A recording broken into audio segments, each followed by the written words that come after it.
Hey guys, welcome back to my channel and I'm back again with another really interesting coding interview question video. Guys, this is a medium level question in Leetcode asked in multiple companies like Facebook, Amazon, Google, etc. Today we are going to solve it right here in this video. And guys, as you know that I do a lot of programming and coding related content, and if you like my content, then I request you all to please subscribe to my channel, hit the bell icon for future notifications, and guys, please do not forget to give this video a big thumbs up and share it with your friends as well. Apart from that, if you have any questions, comments, suggestions, feedback for me, please put them in the comment section below so that I can read them and address them as soon as possible. Now, without delaying this video any further, let's get started with the problem statement. So guys, the problem is called as number of islands. Basically, we are going to be given a grid, so a matrix, and what we have to find out the number of islands in this. So what is counted as an island, guys? An island is counted as the total area, a connected area, which is having value 1. So if you can see this whole 1 part and this whole part, it is connected. So basically this one, if I connect all these ones, it will become an island. So that's why the output here is 1, because apart from these connected ones, there is no other set of ones here which are different from the or disconnected from the previous island. So there is only one island here. If we look at another grid, then we can see that these ones, so 1 1 1 1, this square, it becomes one island, this one becomes one island, and these two ones become one island. We have to keep this thing in mind, guys, that we can only join the ones in horizontal or in vertical direction. We cannot join the ones in like diagonal. Okay, we cannot join the diagonal ones like this. So that's why in this case there are 3 islands. The output is 3. The constraints are that we are given like m and n. So basically, the number of rows and number of columns, and both m and n are from 1 to 300. So the number of rows and columns, that's the range. And the value of every grid is 0 or 1. So if it is 1, it means there is some land there. If it is 0, it's water there. So you have to basically connect all the land parts to actually create one island. And how you can connect it? You can connect it either horizontally or you can connect it vertically. So vertically or horizontally. Remember, you cannot connect the land items diagonally. Okay. So guys, we are going to solve this problem by the method of recursion. So let's get started with the solution. So first of all, what we are going to do, guys, we are going to obviously iterate this entire grid. And how to iterate this entire grid? We are going to use a for loop. So let's first of all create number of islands, a variable, initialize it to 0. Now we have to check if the length of the grid is equals to 0 or the column length is equals to 0. So if grid 0 dot length is equals to 0, in that case we are just going to return 0. Okay, so why I'm doing this, guys? You can actually skip this if statement, because we are already given that the value of m and n is at least 1. But if this base condition was not given there, so probably you have to put this check. Okay, now integer rows, so grid rows are from grid dot length, and the number of columns are grid 0 dot length. Okay, now let's create a nested loop. So for integer I equals to 0 to I less than rows, I plus plus, and for integer j equals to 0 to j less than columns, and j plus plus. Okay, so first of all we have to check if grid I and grid j is equals to 1 or not. So if it is equals to 1, that means that we can start reversing the land. So the number of islands is at least 1. So the number of islands becomes equals to number of islands plus 1.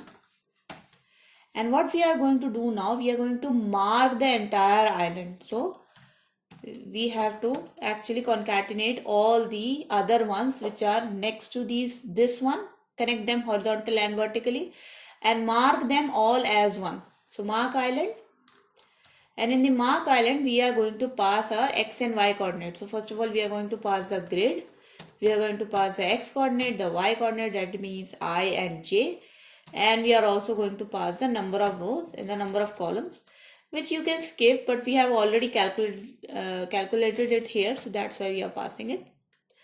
Now let's go and create this function mark island. So private void mark island integer matrix grid integer x integer y, let me take it x y, and integer rows and integer columns. Now guys, now we have to mark the island only if certain conditions are satisfied. But what are those certain conditions which are not satisfied, so that we have to skip that. Okay, that means that let's suppose my grid value was 1. Okay, so my grid value was 1 and I went into this function and I started marking the island now. Okay, so first of all I have to call this function recursively, and that's why I have to set a base condition when I will not mark the island. Okay, so when I will just simply return nothing from this. So what are the base condition? Base condition is if my x value is less than 0, or if my x value is greater than equal to rows, or if my y is less than 0 or y is greater than equal to calls. That means if the x and y value is actually invalid, then it means that we are not going to mark that area, we are just going to return nothing from it. Or one more condition, if that area is already marked, that means if I take grid x and grid y, if it is not equals to 1, that means either it was water or it was an island which was already marked. Okay, that area was already marked. In that case we will simply return. But if any of those conditions, if all of those conditions are false, so x is valid, y is valid, and that area is also not marked as a already traversed island, in that case we'll take grid x, grid y and set it to 2. Okay, so all the grid x y value having 1 are the islands which are not marked. All the grid x y value having value 0 are the places which are water, and all the x y having value 2 are the island places which are already marked. After doing this, we are going to call this function recursively, and what we are going to do, we are going to mark the horizontal and vertical parts of that island. So all the neighboring horizontal and vertical islands. So rows, calls, just copy this, and we are going to call it 4 times x plus 1, x minus 1, y plus 1 and y minus 1. So that's how we will traverse the island horizontally and vertically. And finally, when this recursive call is completed, then we'll go forward here, and what we are going to do, we are going to return our number of islands. So this is sort of a, I would say, a sort of a depth first search here. We are actually going into any island and making a whole depth first part of that, and finally we are returning the total number of islands. So let's run this code, guys, and let's see if this actually works or not. And there was one issue, guys, that okay, yeah, so that was not an integer array, that's a character array. That's my bad. And okay, yes, you can see, guys, that my answer matches the expected answer. So let's submit this code and let's hope that it gets submitted successfully. And yes, guys, it did got successfully submitted.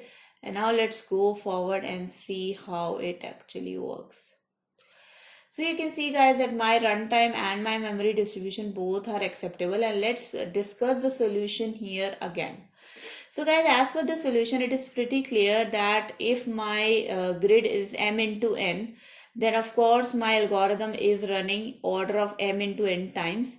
And for every grid, we are marking the entire area. So that means that for every element, I am, traversing 4 islands again.